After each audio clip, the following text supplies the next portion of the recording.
Dear audience, thank you for taking the time to watch today's web session brought to you by the CFA Society Liechtenstein. Today's main topic will be about the US presidential election next week on November 3rd. Everyone is curious to understand which stocks to hold or not, depending on whether Trump wins or Biden. But is there a scientific way to figure out which stocks will outperform and underperform if either of them wins? My today's guest is Sebastian Stöckl, assistant professor at the chair in finance at the University of Liechtenstein. Hi, Sebastian. Hi, Ömer. Thank you for giving me the opportunity to talk about our research. I appreciate that you are here. So you worked actually on identifying the stocks depending on the outcome of the election. This is joint work together with my co-authors Michael Hanke from the University of Liechtenstein and Alex Weissensteiner from the University of Bozen. So we wanted to identify the stocks actually before the election, so we can say to people, hey, you know what, these stocks are Democrat or Republican stocks, or be aware that your portfolio is oriented towards a Republican candidate. Do you want that, or do you want a portfolio that doesn't have any exposure to political candidates, right? Mm-hmm. So that's what we try to achieve. And how do you identify which stocks belongs rather to Donald Trump or Joe Biden? That's very easy. Actually, we let the market identify the stocks. So the idea is that markets long before the election actually takes place identify those stocks that are going to perform very well when Joe Biden wins the election, and those stocks that are going to perform very well when Donald Trump wins the election. Mm-hmm. So whenever the winning probabilities for those two candidates move in one or the other direction, the returns of these stocks should reflect this probability going up or down, right? So what we actually do is we have a look at the abnormal returns or the returns relative to the market, and actually take daily returns and regress them on changes in the winning probabilities of both of these candidates. Where do we get these winning probabilities from? There's a very nice project. It's the Iowa Electronic Markets run by the University of Iowa, and they have daily winning probabilities for both candidates. So if the markets correctly anticipate, for example, Trump stocks, then they should go up. So they should have a positive abnormal return whenever the winning probability for Donald Trump goes up. And how well does it work? Well, actually, it works very well. Imagine a thought experiment. Imagine you already know in what direction the betting out of Donald Trump is going tomorrow. We all would hope to know that for what happens next week, but imagine you know it for going from one day to the other. So imagine you know that tomorrow's betting out for Donald Trump is going to go up, let's say 1 percentage point, right? Mm-hmm. So what you do is you take the top 10% Republican stocks and the top 10% Democrat stocks, and you go long in a Republican portfolio, short in a Democrat portfolio, and record the return from today to tomorrow, right? If this return is positive, and it's positive continuously whenever the betting odds go up, then you know, well, I seem to identify those Republican stocks and Democrat stocks very well, right? Mm-hmm. So if you do that for these top 10 stocks, right, so you form decile portfolios, so that's 50 stocks in Republican, 50 stocks in Democrat portfolio, and you start by doing that at the 1st of January to 2020, so now you have about 200 daily returns. What we actually find and show is an outperformance relative to the S&P 500 of about 700%. Okay, that's very impressive. So let's assume that I bet on Joe Biden's win. So which stocks should I own on an individual basis? Well, ideally you should own those stocks that we identify as significantly belonging. Can you name a few? Well, there are a couple of them. On our website we show the top 10 Democrat and Republican stocks. Within the Democrat stocks there are, for example, one very prominent one that's also one of the most significant Democrat stocks is Amazon.com. And well, easy to understand, right? Everyone knows about the Twitter feud that Donald Trump had with Jeff Bezos. And if you also check online on the election contributions, for example, of individuals identifying themselves with Amazon.com, that you find that all these people have contributed a lot to the Democrat campaign and not so much to the Republican campaign.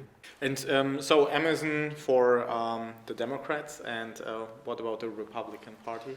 Well, one very prominent example for a Republican stock, very significantly identified by the market is Gilead Sciences. You might know the company because it's a producer, as much as I understand, of remdesivir, which was one of these pharmaceuticals that helps very well with very bad cases of the COVID-19 pandemic. So Gilead is in the healthcare pharmaceutical sector. Can you tell us more sector-wise which sectors are more democratic and more Republican?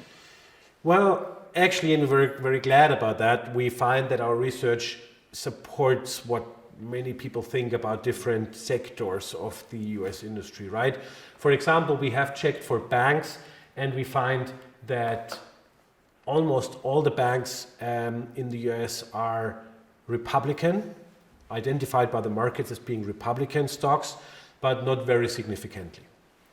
If you, for example, go over to the defense sector, that's a second very prominent example that many people know or suspect to be or expect to be Republican. We also find that almost all the aerospace and defense companies are Republican, some of them quite significantly, with one notable exception, with this Boeing. Okay, so we can summarize that the defense sector is probably rather a fan of Donald Trump as well as the Wall Street banks. So what about the pharmaceutical sector and healthcare sector? For the pharmaceutical sector, it's a little different, and I think it's very hard to say if the entire sector is Republican or Democrat, because we find there are companies on both sides, right? If you maybe remember the 2016 election, due to Donald Trump wanting to shut down Obamacare, in the newspaper you could read quite often that all those pharmaceutical companies might be maybe suffering from that. But then if you carefully looked, and that's also what we did in our 2016, in our paper for the 2016 election, is you find pharmaceutical companies being on both sides of the equation. We now find the exact same thing. So for example, we talked about Gilead before. Gilead is a part of the Republican portfolio, if you want to say so. Markets anticipate or perceive Gilead Sciences to be a Republican stock. But on the other hand, we, for example, find Pfizer, which is perceived to be slightly on the Democrat side, and there are others too that are Democrat and others that are Republican. What are the typical properties of Democratic stocks? What we also had a look at, what we checked, is about the ESG scores of stocks, and what we find is that Democrat stocks in relation to Republican stocks have significantly higher ESG scores on a market or market capitalization weighted basis. This is true for the overall ESG score, but it's also true for all three subscores, for the social, for the environmental, and for the governance subscores. So all of them are significantly higher for Democrat stocks. So, Sebastian, so if you look at the S&P 500 and try to divide the stocks in the index in Republican stocks as well as Democrat stocks, so can you give us more insights about that? Well, most interestingly, if you don't go for significant scores, if you just count the scores, you find there are a lot more Republican companies than Democrat companies in the S&P 500 in terms of sheer numbers.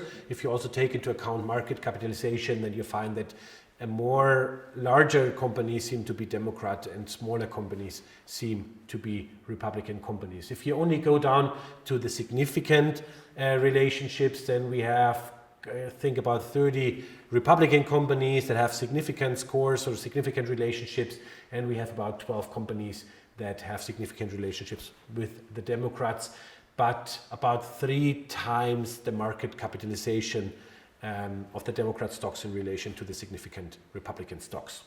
Sebastian, looking at institutional investors or professional investors, do you see any tendency that professional investors are rather investing into Trump stocks or Biden stocks?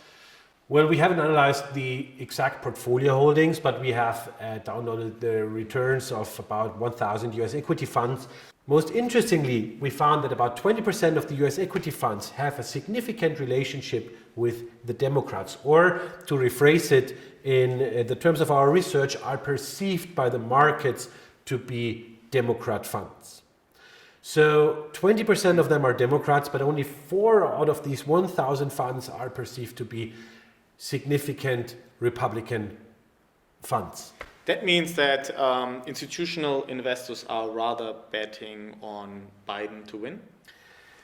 Well, I'd formulate it in the sense that institutional investors hold a lot of stocks that are Biden stocks, and therefore I'd say yes, their portfolios in a certain sense correlate very highly with the winning probabilities of Joe Biden, and therefore we could call them Biden stocks or Biden funds in this case. And if you look at the assets under management, then you find that those significant Biden funds have a large magnitude more assets under management than the Republican funds. Actually, we have even had a closer look at certain fund managers, for example, BlackRock, which I think you know is the largest fund manager in the world. And we found that almost all of their funds, for example, are balanced very well between Republican and Democratic. So their correlation score is very close to zero with one exception. But then you find other funds, for example, AQR, that seems to be in the data, seem to be having a very significant relationship with the winning probabilities of Joe Biden. How can the audience actually access your tool? Well, we have a website. I think the link will be shown in the video afterwards. You can go there, and we have 3 categories. So you have stocks, you have indices. We did that to find out which sectors are actually leaning to one side or the other. A third button that is for the 1,000 investment funds that I mentioned before. So what we show is, first we have a data download section where you can just download our results to find out, well, what about your investment fund, or whether the fund that you manage are actually opposed or exposed to one side or the other, or you just replicate our results by downloading the betting odds from the Iowa electronic markets.